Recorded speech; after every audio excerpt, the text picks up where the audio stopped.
All right, good afternoon, everyone. I'm Paul Kane, Senior Congressional Correspondent for The Washington Post. Pleased to be here with my colleague, Seung Kim. We have Candace Owens, who is the Communications Director for Turning Point USA, a nonprofit group that promotes conservative policies like free markets and limited government.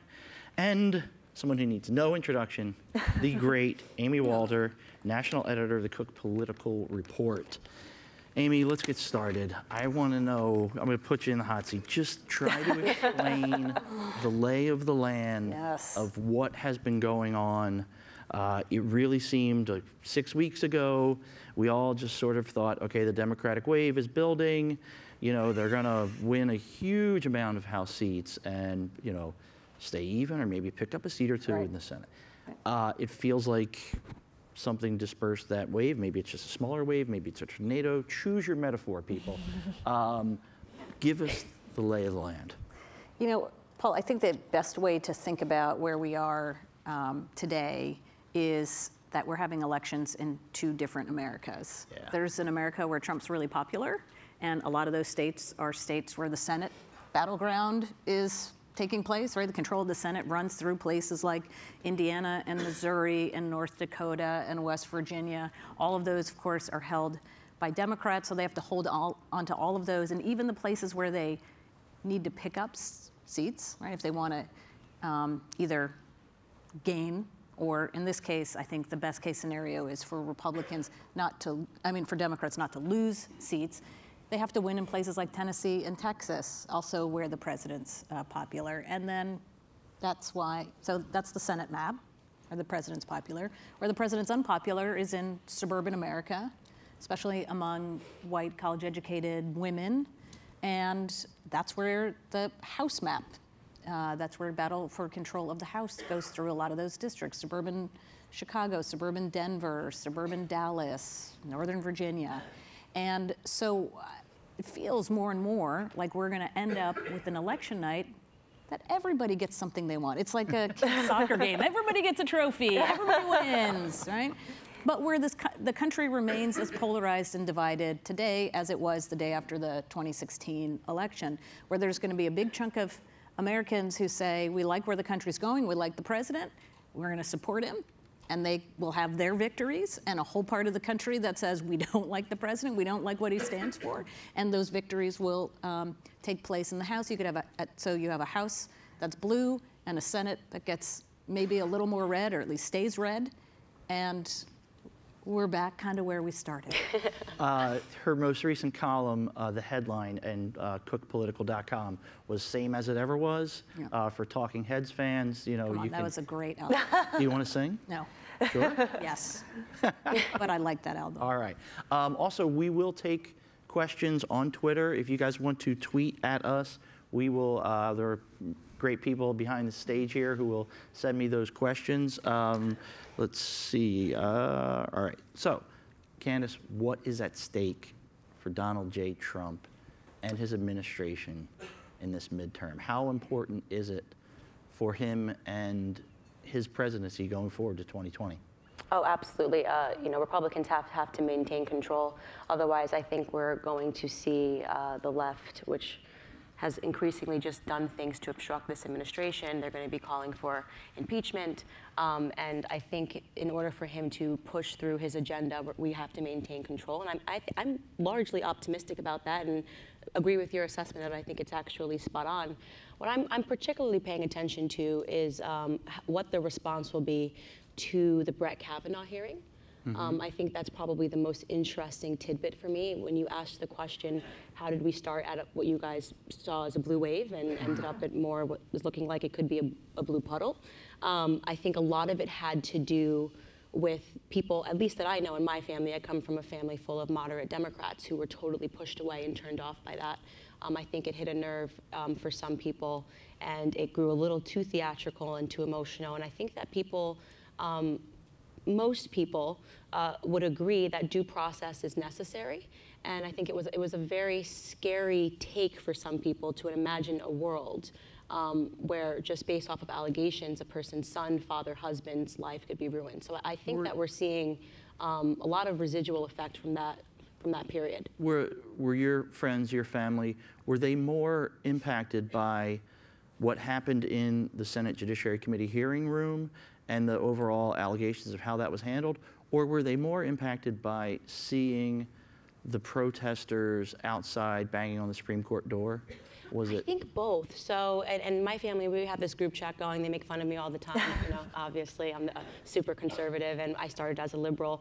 I think first and foremost, obviously, I come from an African-American family, and my grandfather grew up in the segregated South. And for them to think of a world where women could just be believed and their allegations would just, their believed survivor shirts, they grew up in the civil rights era. That ended up in a lot of my ancestors being lynched. So that, I think, was something that made them go, this is jarring, and this is something that I don't want any part of. But it did sort of create a picture when you're seeing people outside and they're angry and they're going violent and they're banging on the door. That's certainly not the way this country should be run. The way that you respond to something is at the polls. So I have a much more moderate to conservative family now because of that. So I'm wondering, I certainly can't speculate, but I'm wondering if that's true of a lot of people that were more moderate Democrats, if they felt more inclined to walk away from the sort of the hysteria that we're starting to see. All right, Seung-min, you recently wrote a piece about what Democrats want to do in terms of oversight investigations if they get those gavels through the majority. Walk us through that. Tell us what the real impact could be for the Trump administration with a Democratic majority. Well, the list of the things that they want to investigate is very, very long. In reporting out the story, you can kind of get hints and clues as to what House Democrats would investigate by looking through all the letters that the ranking members of the respective committees had sent to the Trump White House, to the administration, or to Trump-related entities such as the Trump Organization, and seeing what kind of information they requested. The Oversight Committee alone has more than 60 requests for information that they say that have gone unanswered. And if you look at all the committees, they all have each of their little slice of the oversight pie. So you can see that even the House Veterans Affairs Committee, which is one of the smaller committees on Capitol Hill, they are eager to investigate, for example, the reported, quote, shadow VA that's being run at Mar-a-Lago, according to ProPublica is reporting. They're eager to investigate that. For example, the House Armed Services Committee has broad latitude to investigate anything related to the military, whether it's military deaths or, for example, there was reporting earlier this year, my time frame is getting warped, but yes. Earlier this We're year. In dog years. It's been 26 years since 2016. So. Earlier this year about potentially housing migrant children on military bases. So obviously that's part of their jurisdiction. We see the same themes. Even with those, we see a lot of the same themes. A lot revolve around the administration's immigration policy. Obviously, questions about potential conflicts of interest with his family and his business interests. So the implications for the administration is very large, if particularly the House changes hands, because you do get gavels, you do get subpoena power. The center of gravity shifts a little bit more towards Capitol Hill, more towards that end of Pennsylvania Avenue, rather than the power being kind of concentrated at the White House as it is right now. But the other kind of interesting detail that we picked up in our reporting of that piece is that even as hungry and eager as Democrats seem right now, I mean, they've been stifled by this administration for nearly 2 years. They're being cautioned and advised already at this point, and they haven't even won the majority, that don't be too eager with your investigations. Don't be too eager with your subpoena power. And I had some interesting conversations with Henry Waxman, who was the last Democratic leader to really lead oversight of opposing an administration after the Dems took back power in 2006. And he's been informally advising House Democratic leadership aides. He's been talking with, just kind of informally giving his advice, and says, look, oversight is only effective if it has credibility, and it can't look partisan. And one of his former aides talked to us about the difference between one of his predecessors, Dan Burton, issuing literally more than 1,000 subpoenas versus Waxman's 10. So they are being advised already to be kind of judicious and strategic. But once you get the gavels, once you get the subpoenas, and just the hunger spills over, I mean, who knows how strategic they could end up being. A question for both of you. Candace first, Amy second. What will Trump consider a win on November 7th, does he, if he wakes up and he's got 2 more Republican senators, does he declare victory regardless of what happens in the House? I don't know. I'm not What's sure. the first tweet going to be? Exactly. Come on. What is the first That's tweet what they all going want to be? know. I genuinely don't know. Obviously, as long as we don't lose power to the left, I think he will consider it a win, because it means that he can go forward and we don't have to get caught up in this bureaucratic mess, which I think we all know is coming if they do get power. What's a win for Trump? Everything. Right? There's no losing. Lose. Are you sick of winning yet? It's going to be somebody else's fault. If the House goes, it's because they didn't follow his lead. If they lose the Senate seats, it's because they didn't appreciate him and didn't bring him into the district enough, or didn't include him enough in their campaigns. But you know, again, in a world where every day is brand new, with the way that the president operates, I fully expect that we're not going to spend a whole lot of time talking about the election, post-election. You know, in normal years, you have a big midterm year. We spend 2 days digging through it. The cables go wall to wall for 2 or 3 days. Then the president comes out, makes some sort of, usually when it's a bad year, they have to come out and thumping, shellacking. They have to do this whole sort of like, you know, public. Mea culpa. Yes, almost. or it's kind of mea culpa, but it's also like, let me explain why it really wasn't my fault, but it kind of was, but it's really not. And you know, you do this whole song and dance about it. But I just kind of believe that we're going to go directly into something else. The president's going to be like, all right, that happened, so guess what? I'm now going to do this. Now we're going to do, you know, the wall in lame duck, or now certain people of the administration may be leaving. Some of them voluntarily, some not, right? It's a good day. Why not tell everybody that day? Midterm night 2006 as, was it a thumping? Is that what? That was the thumping. That was the thumping. That's very George W. Bush. I believe the White House announced, the Bush White House announced Donald Rumsfeld was leaving that night. Yep. Candace. Which every Republican had said, you know, maybe you should have done that, Yeah. I don't know, before we lost. Yes. That would have been a good idea. Rick Santorum lost his Senate race by 19 points and was so bitter that they didn't fire Rumsfeld until then, that he voted against Bob Gates for Secretary of Defense. So what has this midterm, this whole process from the primary to now, I know we still haven't got to the general election, what has it taught us about the Republican Party? I actually think that the Republican Party is at long last coming together, and they're fighting. I think obviously in the beginning— Coming together around Trump? Yes, for sure. They're coming together around Trump. I think in the beginning there was a lot of apprehension. He's a president that this sort of president that we've never seen before in this country. And I think that because of that, there was some valid concern and apprehension in the beginning. But that sort of shifted because he's been effective and he's actually gotten the job done. And now we're talking about differences stylistically. You'll hear amongst people, oh, I wish he wouldn't tweet. And I always counter that with tweeting is why he's in the White House. I mean, he understood how to play an entirely different game. He really is the social media president. He sort of went around the press to get out the story directly to the people that were following him. So I'm actually seeing people rally him, and I specifically saw this and was so impressed with the Brett Kavanaugh hearing. Typically, you know, as soon as they came up with an allegation, I think any other president would have said, okay, we're dismissing this nominee and we're going to have somebody else. And he fought, and he stood by them. And then we saw people like Lindsey Graham, who was not traditionally behind this president, and he's, boy, you guys want power, and I hope you never get it. And then, and we saw something here where it seems like they're finally understanding what the stakes are. And really, forgive me, for obviously we have a diverse crowd here, but I think the left, and I separate the left from liberals, you know, I have a family full of liberals.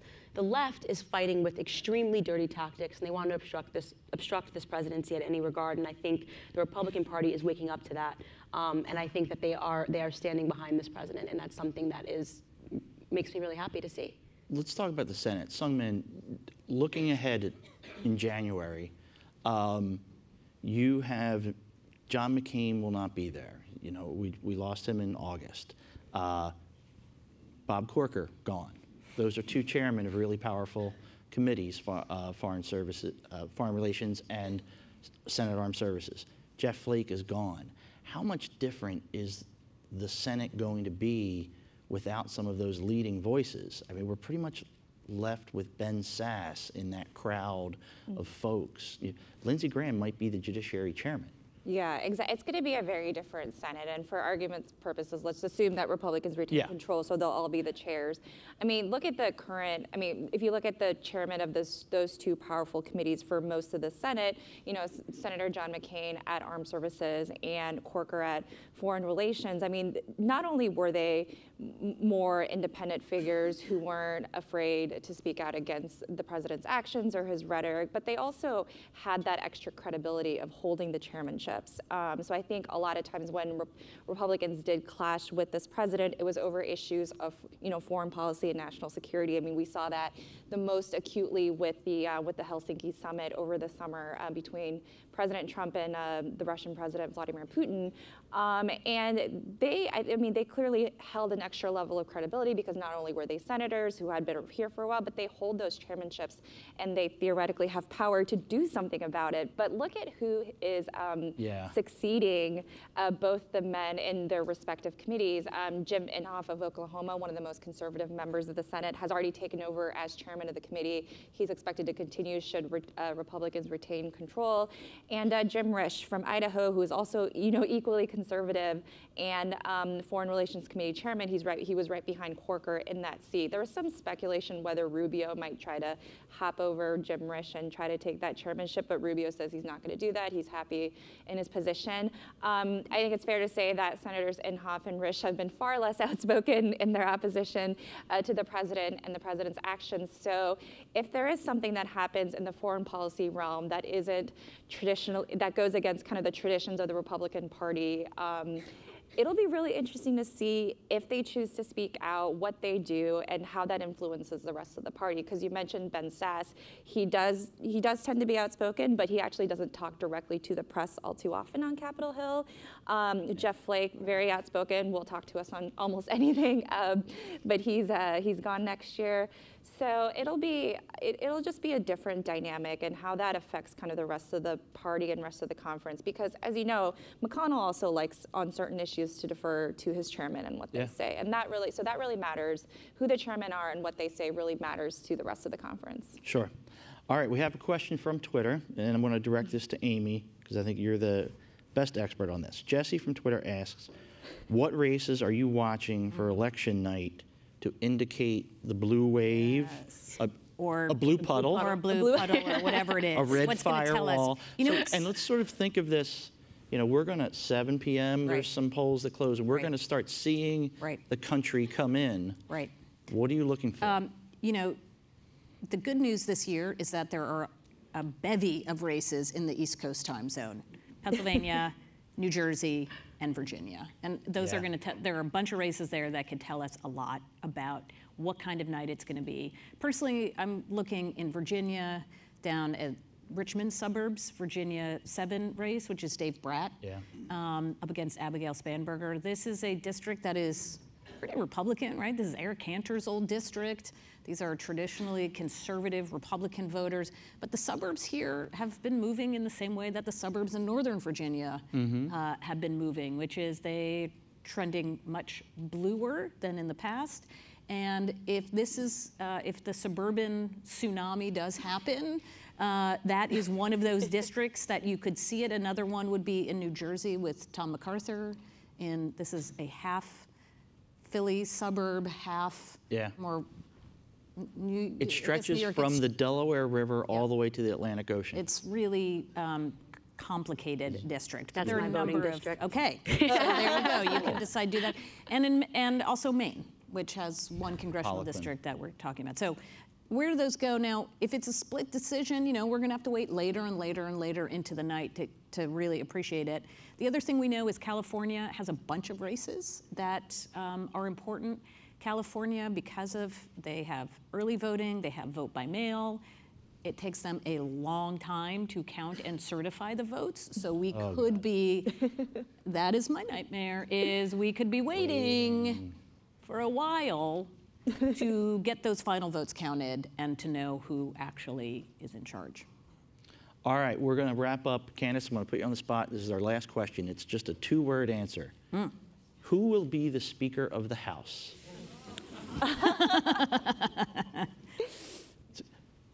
Time's up. No predictions. All right. No predictions. I know you guys all wanted predictions. We're really sorry, but thank you very, very much. It's a great night. We're going to get out of here, and we're going to move on to our next segment. Thank you guys so much.